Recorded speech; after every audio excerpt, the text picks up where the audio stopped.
I've got a specific question about climate change policy, and it's for your party's policy, not your personal opinions. And I'd like to ask the Labour rep and the people we've already heard from, the Lib Dem, and we know about the Green Party, but I'd like to ask the Tusk Party, what would your party do to ensure a binding agreement on the Framework Convention on Climate Change negotiations in Paris later this year?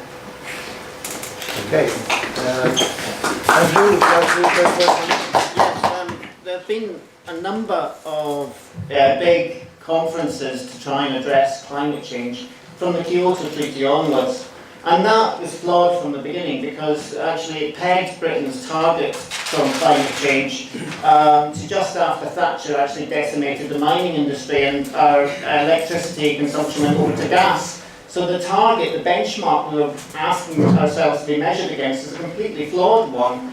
What we need to do actually to address climate change is to reduce emissions by 80% over the next 30-40 years in order to keep the temperature of the Earth below a 2-degree increase in temperature as a result of mankind's emissions. And so I disagree with the lady at the back who said that she was sceptical about climate change, and we've also had UKIP candidates on this actually blaming homosexuals for flooding. Actually, I think they need to look at the real causes of this and actually look at the scientific evidence. But on climate change, we need to change away from fossil fuels to renewable energy.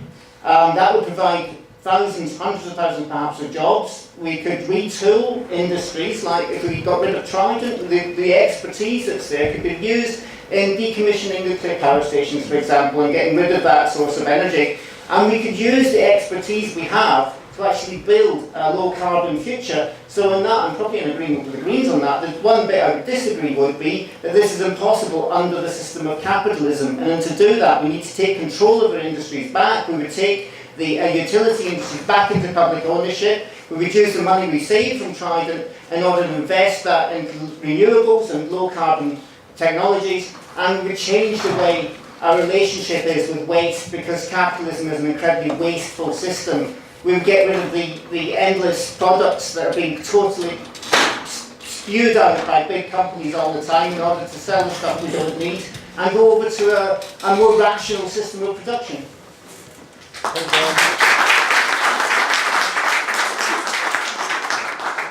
Sonia, you were the other person specifically asked to answer. Thanks, Angela, for your question. In terms of my party's position on that very specific negotiations, I don't know what the official position is on those specific negotiations. It's a very intricate point, so you forgive me if I don't have that to hand, but I can tell you what we believe as a party, what I believe. Couple of things. Firstly, I want to see, and I hope to see, and I think my party will want to see us getting the best deal for our country and for tackling the problem of climate change, which is real, which I certainly hope all of us on the panel can agree on this. It is real. But also, sadly, if I'm honest, I don't think it's much on the public agenda. Now, it should be. I'm not saying that's right. I just think it seems to have fallen off the agenda quite a lot because of the economy, because of the problems we've had in society. It is evidence-based, and what worries me is that we've got people in the US, we've got the US general election coming up, and the Republicans, we're going to have people running for becoming the leader of the free world who don't believe in climate change. It's just bonkers. Also, I heard on Radio 4 recently that the figures don't even add up here in Britain. So, for example, we are supposedly, everything's hunky-dory and we're meeting our requirements under past treaties, but actually it doesn't add up because we import so much. All the climate change and all the polluting is happening elsewhere, and those figures aren't taken into account, so that we definitely need to look at this. I think the biggest problem, or the biggest thing all of us as a society, as a country, we need to do is to really hold the feet to the fire for these countries like India, China, and these BRICS countries. I read somewhere that if the United Kingdom and its 63 million people ceased to exist overnight, it wouldn't make much of a dent in climate change. And that's a bit of a startling thing to hear. China, India, Brazil, America, definitely.